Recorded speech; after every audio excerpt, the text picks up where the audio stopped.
Hi friends, welcome to delicious feast. என்ன பார்க்க போகிறோன்னா வாழைப்பூ பொரியல். வாழைப்பூ பொரியலில் என்ன வித்தியாசம்னு பார்க்குறீங்களா? வாங்க நம்மளோட ஸ்டைலில் பார்ப்போம். தேவையான பொருட்கள்: வாழைப்பூ. வாழைப்பூவில் இந்த மாதிரி 2-3 லேயர்ஸை எடுத்துட்டு இதில் அந்த 2-3 லேயர்ஸில் இருக்கக்கூடிய பூவில் மட்டும் இந்த மாதிரி அந்த முன்னாடி இருக்கிறதையும் அந்த நரம்பையும் எடுத்துட்டு மீதி முழு பூவையும் சாப் பண்ணி இந்த மாதிரி முழுசாக சாப் பண்ணி நறுக்கி வேக வச்சுட்டோம். வேக வச்சு எடுத்து ரெடியாக வச்சுட்டோம். அடுத்து துவரம்பருப்பு ஒரு 100 கிராம் வேக வச்சுட்டோம். வேக வச்சு எடுத்து வச்சாச்சு. ஒரு பெரிய வெங்காயம், வரமிளகாய் 2 நம்பர், கருவேப்பிலை சிறிதளவு, தூளுப்பு, நல்லெண்ணெய் 2 ஸ்பூனு,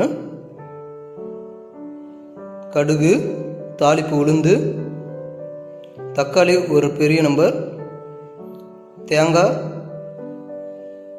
அரைமுடி, மஞ்சள் தூள் சிறிதளவு. வாங்க இதை எப்படி ப்ரிப்பேர் பண்ணலான்னு பார்க்கலாம். இந்த மாதிரி வானலை அடுப்பில் வச்சதும் சூடானதும் 2 ஸ்பூனு நல்லெண்ணெய் சேர்த்துக்கணும்.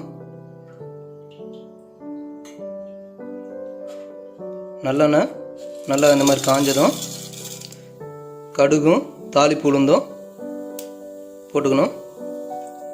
இந்த மாதிரி கடுகு பொரிஞ்சு வந்ததும் அது கூட இந்த நறுக்கி வச்ச வெங்காயம், வரமிளகா, கருவேப்பிலை சேர்த்து நல்லா பொன்னிறமாக வர மாதிரி ஃப்ரை பண்ணணும். இந்த மாதிரி பொன்னிறமாக வதங்கினதும் அது கூட நறுக்கி வச்ச தக்காளியை ஆட் பண்ணிக்கிறோம். உப்பு சிறிதளவு ஆட் பண்ணி வணக்கும் பொழுது சீக்கிரம் ஃப்ரை ஆகும். இந்த மாதிரி தக்காளி நல்லா ஃப்ரை ஆனதும் வேக வச்ச வாழைப்பூவை அது கூட ஆட் பண்ணிக்கணும். இதை வேக வைக்கும்பொழுது உப்பு போட்டு கொஞ்சம் வேக வச்சுட்டோம். அது கூடயே துவரம்பருப்பையும் வேக வச்ச துவரம்பருப்பையும் ஆட் பண்ணிக்கணும்.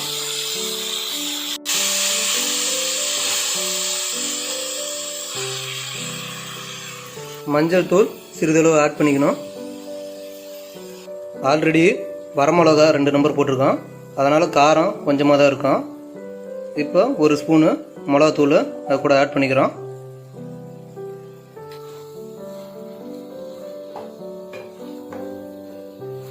இது கூட மல்லித்தூளும் கறி மசாலும் கொஞ்சம் தூள் கலந்து ஆட் பண்ணிட்டோம்.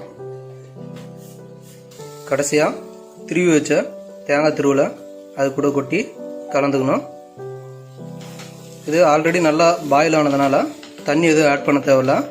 நீங்கள் தேவைப்பட்டால் சிறிதளவு தெளித்து ஆட் பண்ணிச்சுக்கலாம். அவ்வளோதாங்க, அருமையான வாழைப்பூ பொரியல் ரெடி. இது மாதிரி தொடர்ந்து எங்களுடைய வீடியோவுக்கு ஆதரவு கொடுங்க. சப்ஸ்கிரைப் பண்ணுங்கள், பெல் பட்டனை கிளிக் பண்ணுங்கள்.